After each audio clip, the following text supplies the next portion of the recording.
1xbet promo account দরকার? তাহলে দরকার স্ক্রিনের এই প্রোমো কোড দিয়ে একটি অ্যাকাউন্ট খোলা। তো চলুন দেখিয়ে দিচ্ছি কিভাবে একটি ফুল ভেরিফাইড 1xbet অ্যাকাউন্ট খুলবেন। 1xbet অ্যাপ একটি অনলাইন বেটিং অ্যাপ, যে অ্যাপটির মাধ্যমে আপনি বিভিন্ন ধরনের স্পোর্টে বেটিং করতে পারবেন এবং আরও আছে গেমস খেলে টাকা আয় করার সুযোগ। যাদের ফোনে 1xbet অ্যাপটি নেই তারা যে কোনো ব্রাউজারে গিয়ে অ্যাপটি ডাউনলোড করে নেবেন। এখানে স্ক্রিনে দেখতে পাবেন লগ ইন এবং রেজিস্ট্রেশন নামে দুটি অপশন আছে। এখানে রেজিস্ট্রেশন অপশনে যাবেন। এরপর এখানে দেখতে পাচ্ছেন কিছু অপশন দেওয়া রয়েছে। এখানে আপনি ইন ওয়ান ক্লিক অপশনে চাপ দিবেন। তারপর এখানে যেমন আছে তেমনই থাকবে। প্রোমো কোডের এই ঘরে লিখবেন BN366। তাহলে আমাদের অ্যাকাউন্টটি তাড়াতাড়ি ভেরিফাইড হয়ে যাবে এবং আমরা প্রত্যেক ডিপোজিটে 200% বোনাস পাবো। তাই অবশ্যই এই প্রোমো কোডের ঘরে আমাদের প্রোমো কোডটি ব্যবহার করতে হবে। প্রোমো কোডটি বসানো হয়ে গেলে নিচের খালি ঘরটিতে টিক চিহ্ন দিন। এরপর রেজিস্টার বাটনে ক্লিক করুন। এরকম রোবট ভেরিফিকেশন চাইলে তা সফলভাবে করে নেবেন। এই যে দেখুন, আপনাকে আইডি আর পাসওয়ার্ড দেওয়া হয়েছে। এই আইডি আর পাসওয়ার্ড অবশ্যই স্ক্রিনশট নেবেন অথবা কপি করে রাখবেন। এরপর নেক্সট বাটনে চাপ দিবেন। দেখুন, অ্যাকাউন্ট খোলা হয়ে গিয়েছে।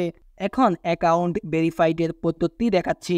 এজন্য নিচের এই মেনু বাটনে চাপ দিয়ে উপরে পার্সোনাল প্রোফাইলে চাপ দিলে এরকম একটি পেজ আসবে। এখন এই যে দেখতে পাচ্ছেন ফোন নাম্বার লিংক, এখানে চাপ দিয়ে আপনার ফোন নাম্বারটি বসাবেন। এরপর নেক্সট বাটনে ক্লিক করলে আপনার ফোন নাম্বারে একটি ওটিপি কোড যাবে এবং এই কোডটি এখানে বসাতে হবে এবং নিচের কনফার্ম বাটনে ক্লিক করতে হবে। এরপর নাম্বার ভেরিফাইড করা হয়ে গেলে ব্যাক বাটনে চলে আসব। এখন এন্টার ডিসেবল এখানে একটি চাপ দিবেন। এখানে সকল তথ্য ন্যাশনাল আইডির সাথে মিল রেখে পূরণ করতে হবে। এখানে আপনার নামের প্রথম অংশ লিখবেন, তারপর শেষ অংশ লিখবেন। এরপর জন্মসাল এবং জন্ম তারিখটি লিখবেন। প্লেস অফ বার্থ এক কথায় কোথায় জন্মগ্রহণ করেছেন তা লিখবেন। এরপর রিজিয়ন সিলেক্ট করে বাংলাদেশ সিলেক্ট করবেন। এরপর সিটিতে ঢাকা এবং রেসিডেন্সে আপনার জেলাটি লিখে দিবেন। ডকুমেন্ট টাইপ সিলেক্ট করে ন্যাশনাল আইডি সিলেক্ট করবেন এবং সিরিজে 1 লিখবেন। ডকুমেন্টের ঘরে আপনার এনআইডি নাম্বার লিখে দিবেন। এরপর ডেট অফ ইস্যু এর জায়গায় এনআইডি এর উল্টো পাশে যে ডেট অফ ইস্যুটি দেওয়া আছে সেটি বসিয়ে দিবেন। ইস্যুড বাই এর ঘরে বাংলাদেশ গভর্নমেন্ট লিখে দিবেন। সবকিছু ঠিকঠাক থাকলে তাহলে পাশের ঘরে থাকা এই আইকনে ক্লিক করব এবং ক্লিক করার মাধ্যমে আমাদের অ্যাকাউন্টটি ভেরিফাইড করা হয়ে যাবে। এখন আমরা দেখব কিভাবে অ্যাকাউন্টে টাকা ডিপোজিট করা যাবে। ডিপোজিট করার জন্য আমরা ব্যাকে চলে আসব। এখানে উপরে দেখা যাচ্ছে ডিপোজিট বাটন, সেখানে ক্লিক করব এবং আপনারা দেখতে পাবেন এখানে টাকা ডিপোজিট করার অনেকগুলো অপশন রয়েছে। তো আমি আপনাদের দেখিয়ে দিচ্ছি কিভাবে এই পেমেন্ট মেথড এর মাধ্যমে ডিপোজিট করবেন।